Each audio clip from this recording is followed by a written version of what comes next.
नमस्कार, आप देख रहे हैं दर्श न्यूज़। मैं हूं आपके साथ रितेश शर्मा। देखिए, बिहार में इस वक्त एक बहुत बड़े घोटाले का जिक्र हो रहा है और जिक्र में लालू यादव के चारे घोटाले से जो है कंपैरिजन किया जा रहा है। कहा जा रहा है कि इस घोटाले में जो है लालू यादव ने जो चारा घोटाला किया था उससे भी कहीं बड़ा घोटाला इसमें हुआ है। यानी हम बात कर रहे हैं शिक्षा विभाग की। शिक्षा विभाग में 900 करोड़ रुपए से ज़्यादा का घोटाला का मामला सामने आया है। अब जिसको लेकर के शिक्षक नेता काफ़ी ज़्यादा गुस्से में दिखाई दे रहे हैं और आंदोलन छेड़ने की बात करते हुए नज़र आ रहे हैं। तो हम भी आपको लगातार जो है ये खबर दिखा रहे थे। कल भी हमने आपको ये खबर दिखाया है कि किस तरीके से शिक्षक नेता एक हैं केशव कुमार, उन्होंने खुलासा किया था और शिक्षा विभाग की पोल खोलकर रख दी थी। और डेस्क बेंच में घोटाला हुआ, बैग में घोटाला हुआ, जो किट दिया जाता है बच्चों को स्कूलों में पढ़ाई करने के लिए उसमें घोटाला हुआ। यानी सरकारी स्कूलों में जो बच्चों की पढ़ाई लिखाई से संबंधित जितने भी सामान खरीदे जा रहे हैं उसमें घोटाले की बात सामने आ रही है। जैसे कि डेस्क बेंच जो खरीदा जा रहा है उसमें जो है यानी 1500 रुपये का डेस्क बेंच या 2000 का डेस्क बेंच, उसका मूल्य लगाया गया है 5000 रुपये।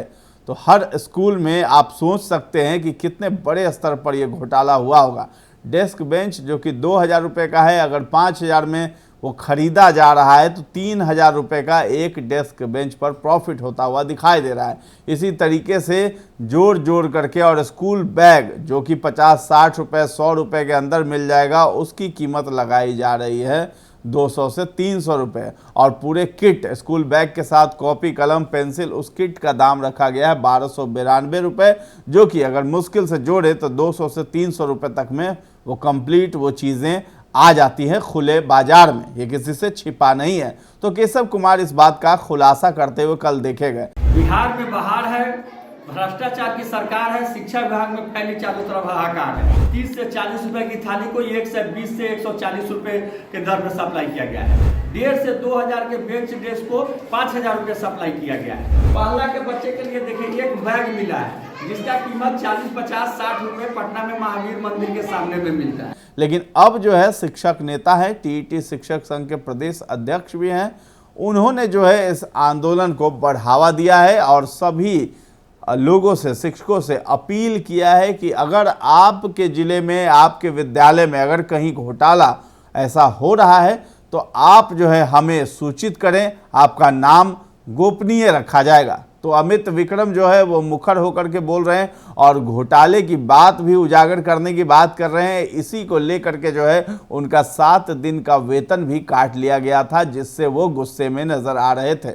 उसके बाद जो है उन्होंने कल भी ट्वीट किया है। इसके साथ ही उन्होंने ये भी आरोप लगाया है कि सीपीआई-एमएल के एक एमएलसी हैं, उन्होंने पत्र लिखा शिक्षा मंत्री सुनील सिंह को।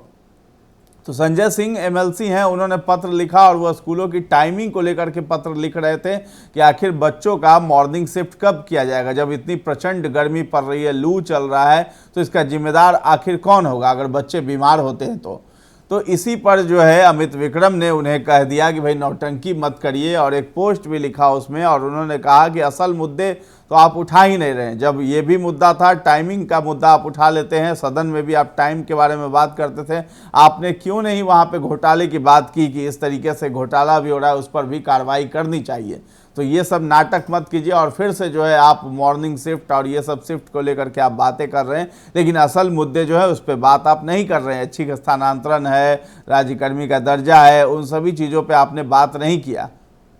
तो एक बड़ा मुद्दा जो है उसको बना दिया गया है स्कूल की टाइमिंग को। एक सिंपल सा चीज़ है कि 10 से 4 बजे तक ये टाइमिंग पहले भी होती थी और नीतीश कुमार ने भी इस बात को रजामंदी अपनी दे दी है कि 10 से 4 ही होगा। लेकिन के पाठक मानने वाले अधिकारी नहीं नज़र आते हैं। वो 9 से 5 ही शिक्षकों को बुला रहे हैं। अभी गर्मी आ गई है लेकिन मॉर्निंग शिफ्ट नहीं किया गया है। इसके साथ ही प्रचंड गर्मी पड़ रही है। डिजास्टर मैनेजमेंट ने भी कहा कि लू चलने वाले हैं, 2 दिनों के अंदर बहुत ज़्यादा गर्मी बढ़ेगी, लेकिन अभी तक कोई कार्रवाई नहीं की गई है के पाठक की तरफ से। अब ये घोटाले की बात सामने आ रही है तो शिक्षक नेता जो है अमित विक्रम, वो उन्होंने सोशल मीडिया एक्स पर पोस्ट किया है। पोस्ट क्या किया है मैं वो भी आपको बताता हूँ। देखिए, सभी शिक्षक अब खुलकर सामने आ रहे हैं और विद्यालय में डेस्क बेंच सप्लाई में हुए करोड़ों के भ्रष्टाचार के खेल की पोल खोल रहे हैं। आप सभी साथी इस मुहिम में साथ दें।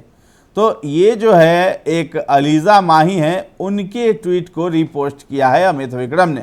उन्होंने लिखा था कि 2000 का बेंच डेस्क 5000 में खरीदा है, सरकार का पैसा मिले तो गोबर भी 1000 रुपया किलो खरीद ले। उसके बाद जो है अमित विक्रम ने एक और पोस्ट किया जिसमें लिखा कि शिक्षक साथियों, डेस्क बेंच घोटाले को उजागर करने में मेरी मदद कीजिए, आपका नाम गोपनीय रखा जाएगा। अपने विद्यालय में नए आए डेस्क बेंच का फोटो वीडियो विद्यालय के नाम सहित मेरे व्हाट्सएप नंबर पर भेजिए। ईमानदार पदाधिकारी की पोल खोलनी है, साथ दीजिए। हाथ जोड़कर उन्होंने कहा है कि ईमानदार पदाधिकारी की पोल खोलनी है। तो ये लगातार वो कर रहे हैं। और उसके साथ ही एक अखबार जो है उन्होंने भी, प्रभात खबर है, उनके खबर पर अमित विक्रम ने पोस्ट किया कि धन्यवाद प्रभात खबर, लेकिन अभी भी मेन स्ट्रीम मीडिया खामोश है इस मुद्दे पर। क्या कारण है जो अपने ऑफिस से निकलकर विद्यालयों में मीडिया बंधु नहीं जा रहे हैं?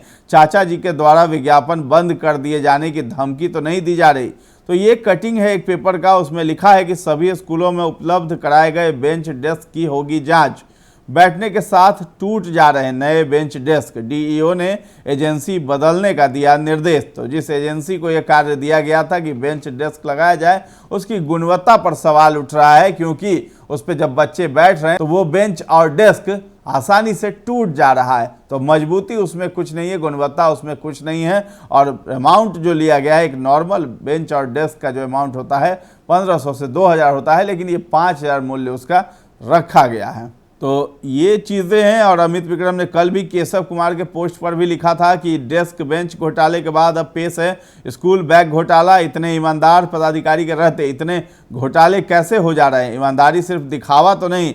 तो एक बड़ा सवाल जो है के पाठक पर उठाया गया है कि शिक्षा विभाग में आगे इस तरह का घोटाला आखिर कैसे हो जा रहा है। कटाक्ष भी किया है, क्योंकि मुख्यमंत्री नीतीश कुमार ने कहा था कि के पाठक एक ईमानदार आदमी है और ईमानदारी से अपना काम कर रहे हैं। इसी को लेकर के जो है अमित विक्रम ने कहा है कि आखिर इतने ईमानदार पदाधिकारी के रहते हुए आखिर कैसे जो है इतना बड़ा घोटाला हो जा रहा है। तो ये घोटाला मामूली घोटाला नहीं है, 900 करोड़ से भी ज़्यादा का घोटाला का मामला ये सामने आया है, जिसकी बात अभी चल रही है।